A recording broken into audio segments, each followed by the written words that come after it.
This is WZRD Chicago 88.3 FM.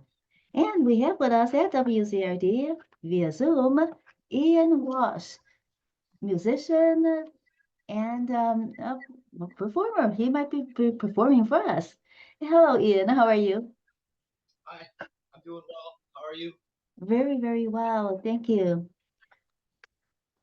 First of all, Ian, how did you get involved in music? You Uh, yeah, you had your share of different guitars. Tell us all about that. Yes. I've been doing it most of my life, about 20 years. I started taking lessons with my older brother. We were in a band growing up, and I sort of took over his guitars and just kept going with it. Still going. I'm in my studio right now where I do some recording and lessons, and yeah, I got my guitars behind me and Mhm. my amps over here. The amps aren't in the picture, but yeah, it's everything I need. Well, yeah, go ahead. Tell us what you're gonna play, and go ahead. Let Oh, me see. sure. Yeah, I was thinking of a couple different things, but I think I'm gonna go with Gershwin. Summertime. Okay. Let's see.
you, Ian.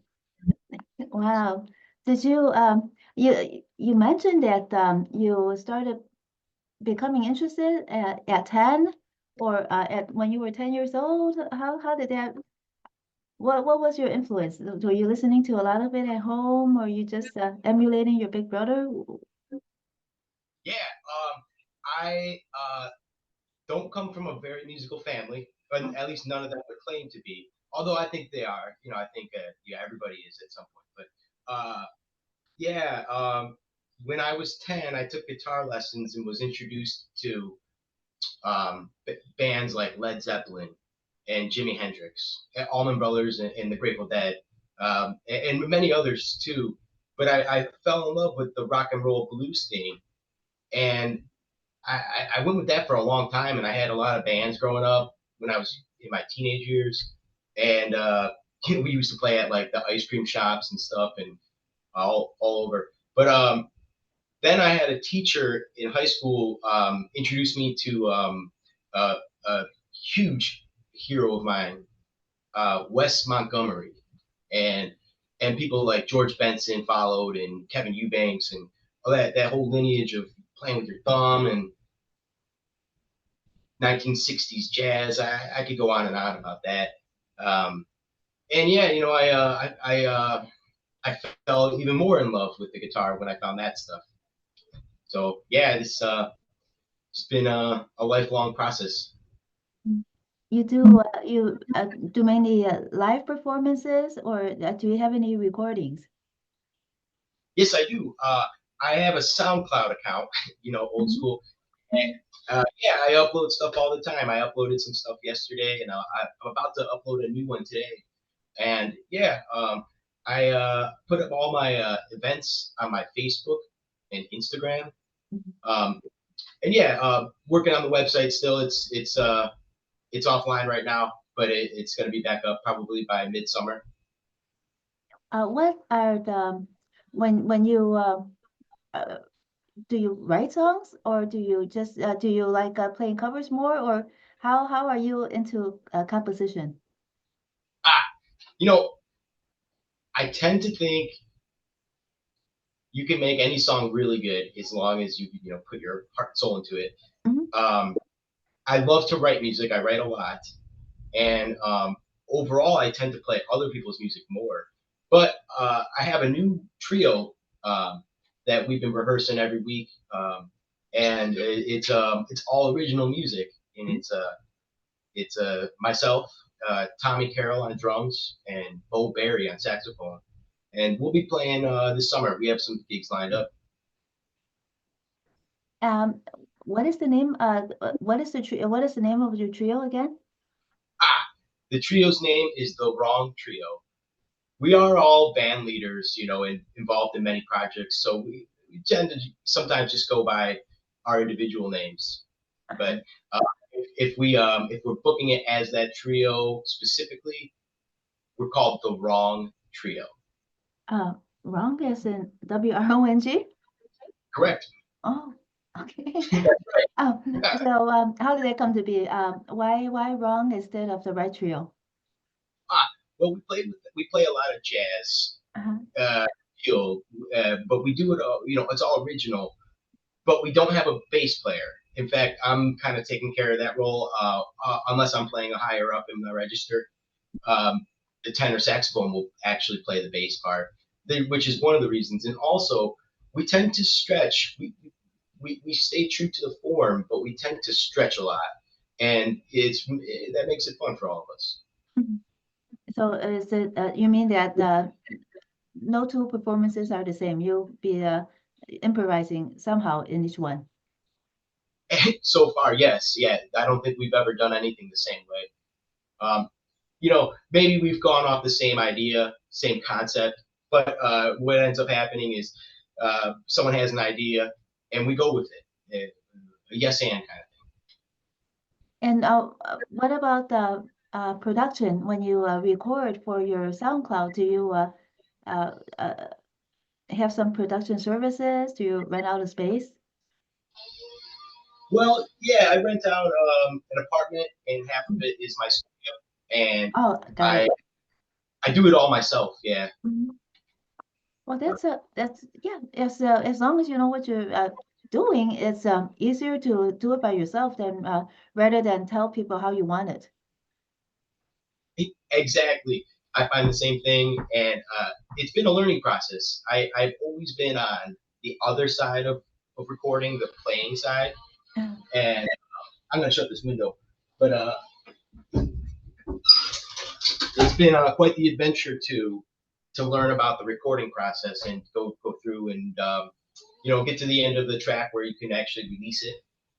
And, I'm aiming on. I have quite a few tracks on SoundCloud that I'm thinking to combine into my first album. So that's something I'm trying to do by the end of the year. And yes, so and what is your main genre now that you're playing? Jazz or rock or a combination? a combination. I play in a funk band, uh, and I usually just play with a wah pedal, and it's improvised too. A lot of like the meters and James Brown stuff. Um, and then I play in a trio that plays primarily on Michigan Avenue. We set up and we do the street performing or busking, Oh, and we do. I've been doing that for a long time, and that's been great for me. But yeah, that's called the Curbside Jukebox. mhm. Uh, Members of the former band Chicago Traffic Jam, and yeah, we have a gig on the 25th at Lagunitas Brewery. Okay. Yeah, send that to me later. Send it to us, and then we'll put it on the description of the video of this Excellent, interview. excellent. And then I also play with a lot of singers, so that tends to be more pop music, some covers, mostly Mhm, original, mostly their original, mhm, which tends to be the pop kind of sound. And mhm, yeah, and then I do a lot of solo performances, kind of similar to what I just played with the summertime. mhm. For the solos, do you play at the open mics or do you play at the where do you usually play? Anywhere that'll have me, Mhm, including the street corner. But yes, I love the open mics. I've been going to the Wednesday open mic at the Jarvis Square Tavern. mhm, That's a really um, yeah. There's countless ones, but that one I make pretty regularly, mhm. and yeah. Um, For uh, in downtown when you do a busking, uh, is it very expensive to get a busking license? no, it's not bad. It is as far as the last time I got it. It was $100 for 2 years. Oh, mhm. So And oh, and that's only in a certain area in downtown. How do they delineate the boundaries where you're allowed to perform? well, one of the places you are not allowed to play is in the parks downtown, Grant Park and Millennium Park. Some people do, but they're pretty quick about stopping you and asking you to move on. And I have before over there, and if it's busy enough, there's too much going on to really control it. And if you're at an okay volume, it's not a big deal. You're not hurting it. You're not, you're just playing music, so it's not a problem for most people. But yes, typical street performers rely on first come first serve as sort of as a respect thing. We Mhm, wouldn't, if you're going to be coming out regularly, it's going to make things tough if you make enemies, or if you start to set up too close to other performers. And what happens is that neither tend to make money if there's a competition. So you got to work together. mhm, And yeah, you see quite the quite the spectrum of things if you stand in the same place all day. mhm, So yeah, Michigan Avenue tends to be one of the most common. Same with State Street. mhm. So are there a lot of performers performing with you, along those streets? When the weather's nice, yes, Mhm, they it is. I think a lot of us tend to like to go out if they have the day off Mhm. and try to make some money, some Mhm. extra cash. Yeah, yeah, you got to have the permit because they do check. They have been, and if you if you don't, they might even the people that work in the small business bureau where you get the permit, they might even see you playing, and you might go in to renew your permit that's been expired, and they say, "How come you haven't renewed it?" And you might Mhm. say, "Oh, well, I haven't been playing." And they say, "Oh, well, I've actually seen you out there almost every day, and Mhm. I tipped you." So that can happen, and it's just kind of a way to not have anybody stop you from playing. It's just to make sure you're up to date. Is it Permit. the BACP, Business Affairs and Consumer Protection, that gives you the license? Uh, Last I got it was at the Small Business Bureau Oh. Mhm. in City Hall, the city side, Mhm. and yeah, if it's still the same, it was the eighth floor, and Mhm. yeah, I think I'm on my fourth license. It means I've been doing it for about 8 years. Mhm. Uh, and yeah, they're uh, they're all nice in there. Yes. Do you play more now? Now in your fourth license versus your first license? You know what? Not as much as I used to be honest. I go out maybe once every 2 weeks. I I've been staying more busy with gigs, and also I've been teaching private lessons 5 days a week Mm. for over 4 years. And before that, I was always teaching, but I usually stuck to 1 or 2 days a week, and the other 5 days I would go out and play, basically Oh, full time. so now it's And switched around. oh yes, yeah, yeah, and I'm grateful for the students. We have a recital coming up next month, and everybody's prepared and looking forward to it. Is that a private a studio, or are you teaching at the school? It's a private studio. It's Oh. my good friend Alexandra um, owns a studio Mhm. called Alex Studio in Roscoe Village, Uh, and her husband is a teacher there too. And we're about the same age, and she understands I've been teaching a long time, and um,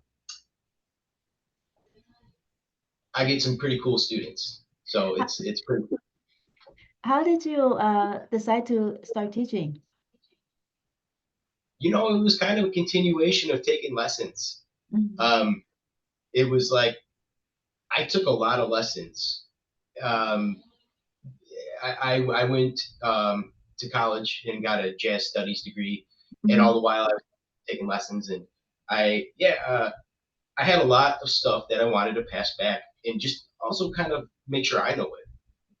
I figure teaching is a good way to make things seem concrete, like things you've learned, kind of reestablish them. Did you how old were you when you had to deal with the stage fright?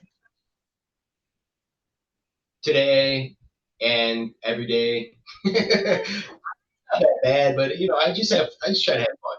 It's Mhm. like it's music and we play. That's the key word. It's play.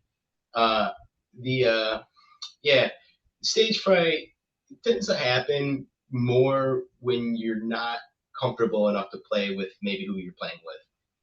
Mm. That can make it worse. And everyone's different. Some people claim to not have stage fright, but I think like it's good. It's a good thing. It kind of keeps you on your toes, and um, the more you prepare, the less stage fright I seem to get. Like if I'm totally ready for a gig and I can improvise and I know the music in and out, well then I just have more fun. Mhm. Yep. So in other words, practice does make perfect. I would even go further and say perfect practice makes perfect because I do see my students sometimes maybe restarting too much in practicing restarting can be Mm. something that gets put into your muscle memory. And when you're nervous, you tend to rely on that muscle memory. so I always try to say, like the mistakes are going to happen if you're going to make them, but you got to just play it more times perfect, or that's not really a thing, but more times as close to perfect as you can get them, so that way when you are nervous, or if you are, you can rely on that muscle Mhm. And when you play when you do get the stage fright, does it usually happen like before the performance or even during the performance, would you say? usually not during. Once it gets going, it's fine. It's Mm. usually right before. Uh-huh. And then There's a great what yeah, go ahead. oh oh I was gonna I just mentioned a quote from this a great saxophone player, someone who still plays around the world. There's a video of him mentioning his stage fright, and there's nothing you can really do about it. But what he says to do is just imagine you can set it down on the chair next to you, like just kind of it's there, it's not going anywhere. But if you can just kind of like imagine it as something that's next to you, or something that's not you, it's not gonna take over. Oh, Mhm. hopefully, So Mhm. that's something that's helped me. So when the performance is over, then is there relief or do you kind of reflect on how you did? Well, I always try to reflect because I want to I want to improve in stuff. But everyone's different. Sometimes I'm like, man, I probably could have kept better time, or I probably I might think that, but that doesn't really get me anywhere. That can kind of turn into like a negative thing. So I just try to think about like what I did really well, and Mhm. that helps, and that helps me feel relieved. Mhm. But I know I'm gonna do the same thing tomorrow, so it's like, eh, you know, Mhm. here we go.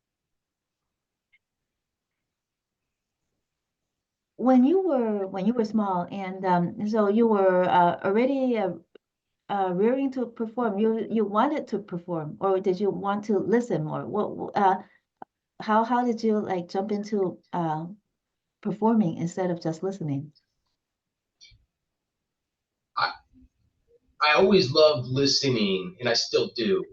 Um, and performing is different, although you have to listen to yourself and others at the same time. Uh, I guess it just was intriguing and exciting to play for people. Um, I just got a kind of like a jolt of energy when I would do that, and it was kind of putting me on the spot. Some people compare it to like standing on the edge of a cliff, or like feeling like it's now or never. This is the real deal. Well, Mhm. as I say it, but yeah. I still get that. Sometimes I'm more like relaxed about it. Sometimes I'm more into it, and as I've gotten older, and I'm still young, but as I've gotten older, I've I've definitely learned to kind of like chill more. Well, you're more comfortable in your playing now too, right? After 20 years, right? Yeah, yeah. So when you do write your own music, do you figure that there's something in some other composition that someone else wrote, and then you want to you want to put your version in that's different and but that's in you, or do you like to write from scratch? Both.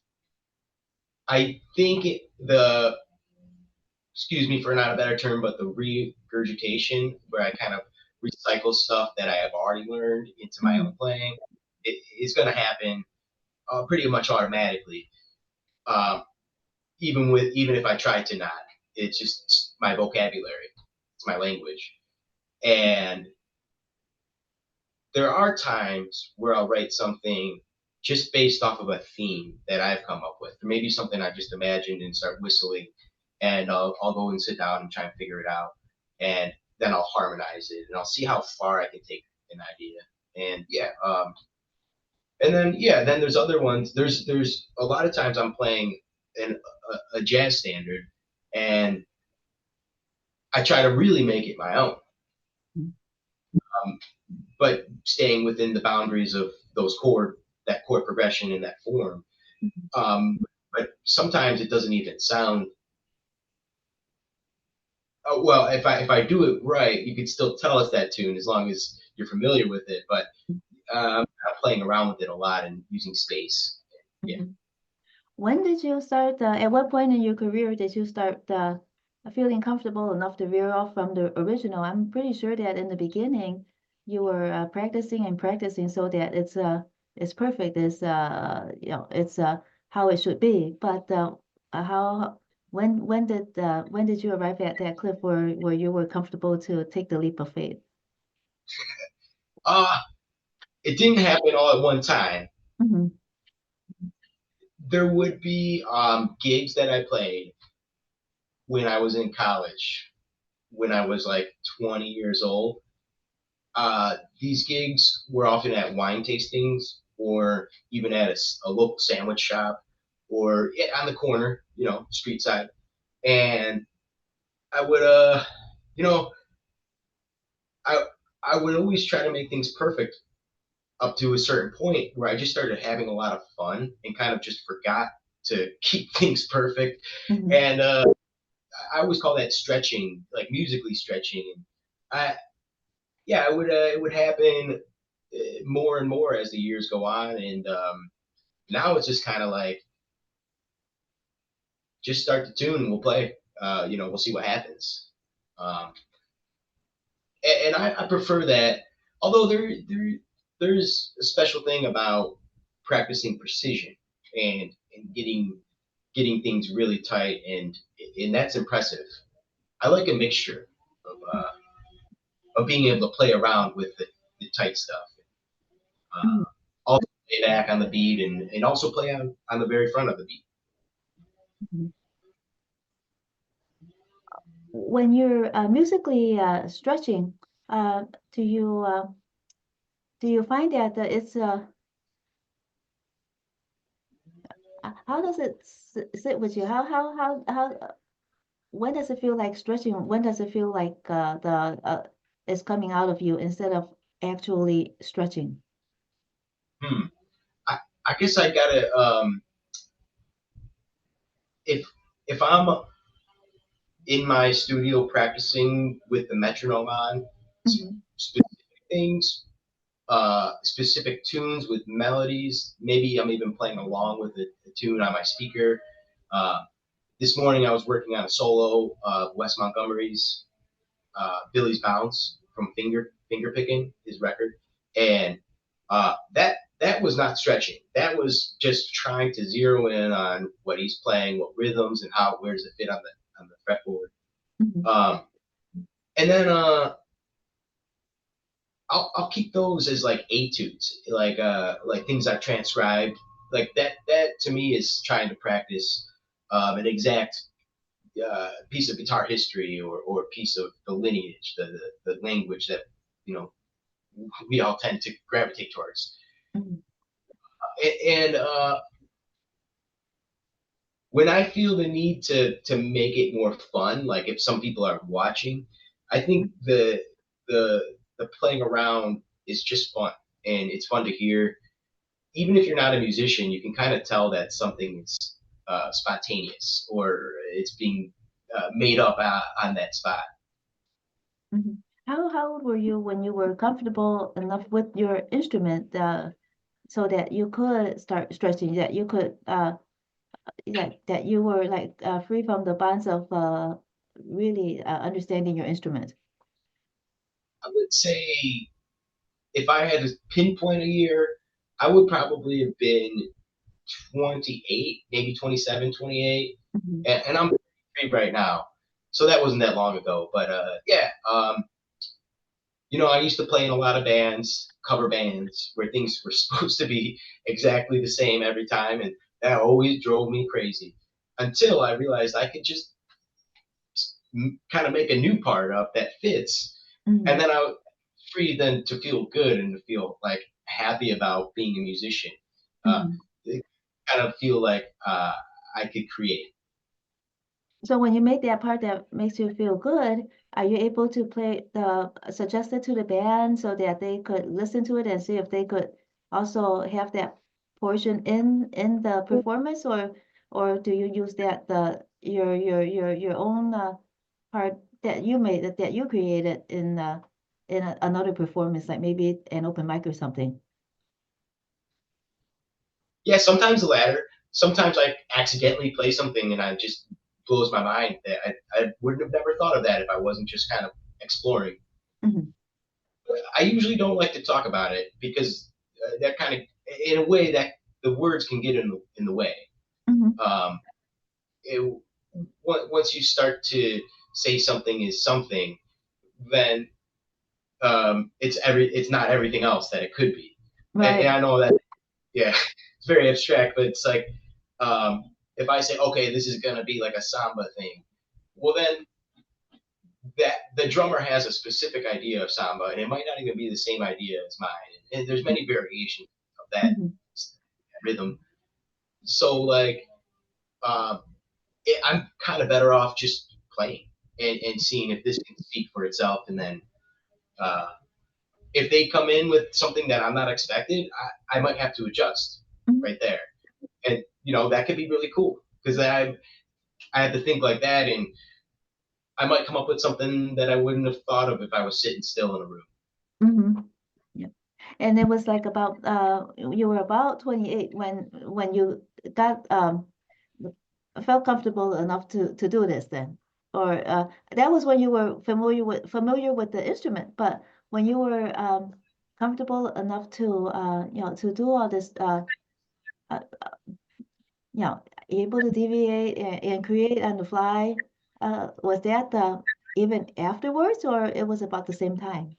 I'm just trying to understand your creative process. It's a lot of fun. Yeah, it seems to be very gradual. Like Mhm. the more I practice that muscle, that mind muscle of just being able to be like, okay, yes, and I just heard this from the drummer, and I can either reply to it or I can decorate it. Mhm. And the more I practice that muscle, the more language I get with my hands, and the more I can like kind of think ahead of what I might want to do, and then change that. But yeah, 28, 27 is a good guess to where I started to just be like, I don't care if I play poorly. I'm just going to play, and I'm going to have some fun, and that sort of opened the doors to just seeing what could happen. And yeah, there still are times and gigs that I stick to the rules and I stick to the repertoire. Mhm. Although I might throw a little thing in here or there, but for the for for the improvising, that's like my main mode of playing and my favorite. Mhm. Do you have gigs coming up? And then if students want to learn with you, how could they contact you? And then how do we learn more about what you're doing and could access maybe some of your music? Awesome.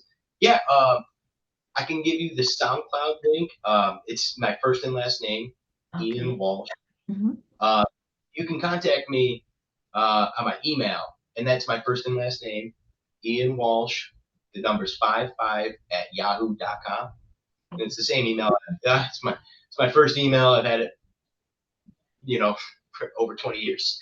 And yeah, so upcoming gigs. Yeah, I gotta pull up my calendar just to make sure I don't say the wrong dates. Let me see.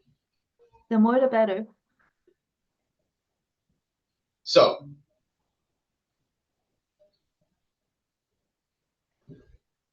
on the 25th, I have Lagunitas Brewery Mhm. with curbside jukebox, and that starts at 7 o'clock. On the 30th, I'm at Brothers with Danny Severance and the dinosaurs. Right? I suppose I'm a dinosaur.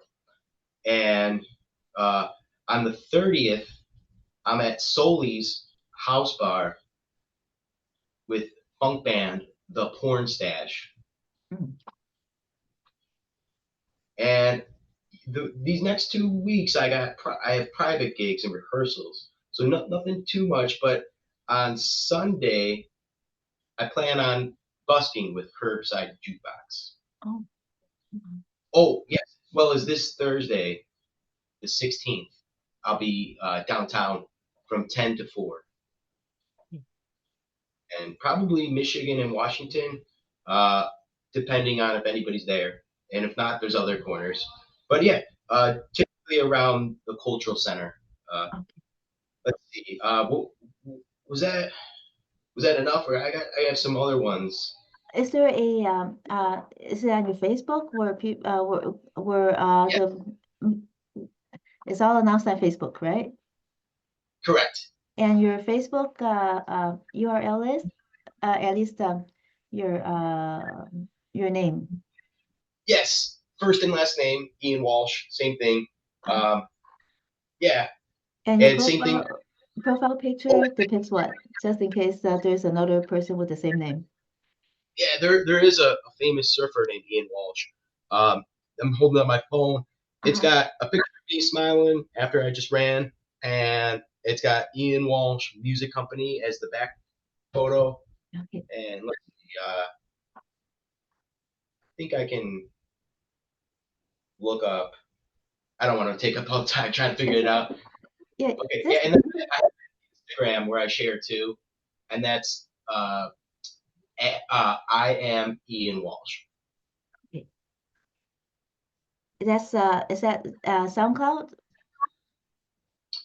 SoundCloud or is is that Bandcamp? Was that Bandcamp? Because it was a little drop in. I, I don't. I'm sorry, I don't have a Bandcamp yet, Okay. but it was Instagram. Oh, okay.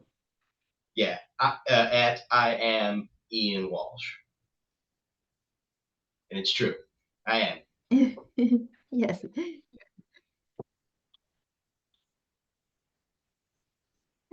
Well, send us all your information and we'll include it in the description for this interview. And yeah, well, good luck to you and hope you have many students. You have so much to share now. I guess when you decided to start teaching, then you were comfortable with what you have had learned. I would say so. Yeah, And yeah. Teaching is a blast, and I have students today, and yeah, you good teach time. what instruments do you teach again? I teach guitar, drums, piano, and music theory for some. And then I also do music exploration class What's that? where, well, that's really not following a specific route, just exploring music with people and asking questions and talking about musical concepts just for fun. And a lot of times it's kids that don't really gravitate towards the piano, or they can do it, they follow instructions, but they're looking for a more creative class and something that's less serious. So we just try to have fun with music in that type of lesson. But everybody's different, so I cater to what we need. And I have some serious students that work on guitar at a higher level, and then I have students playing out of the beginner books on piano. And um, guitar is my main instrument, and I can do a lot of things on the piano. But once they get to a certain level, about a high school level, I send them off to the piano teacher. Same thing with the drummers. Mhm. Mhm. Okay. And you yourself have learned with well you got your degree, but you had your guitar teacher and your piano teacher too. Yes, Yeah. and I have to thank all of my teachers immensely. Mhm. They shared stuff with me that I cherish, and I may not have been the best student. I've I I had some times where I was still figuring life out and getting my health in order and stuff. And I also get students like that too, so I understand. It's not easy to be like ready to learn every single day when it's time for the lesson, but it's all preparation, and I try to kind of tie that in to lessons. Mhm. Yeah. Yes. Ian Walsh, the musician and instructor of music and guitarist. Just you have a couple of hats. You're wearing a couple of hats. Thank you so much for joining us on WZRD Chicago 88.3 FM today. Please send us all your information. And is there a contact information if people wanted to ask you other questions? Yeah, it would be my email or my cell phone number. I don't know. Is that something that I would share? Oh, it's up to you. If you want to, sure. Yeah, of course.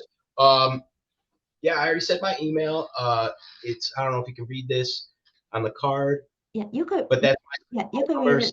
Yeah, you read it Oh, for our listeners that are not viewing the Zoom. absolutely. 630-247-4731 is my cell. Awesome. Okay, Ian, thank you so much for joining us. Good luck to you in your future endeavors, and we might talk again soon. Thank you. Thanks for having me. You're welcome. Thank you.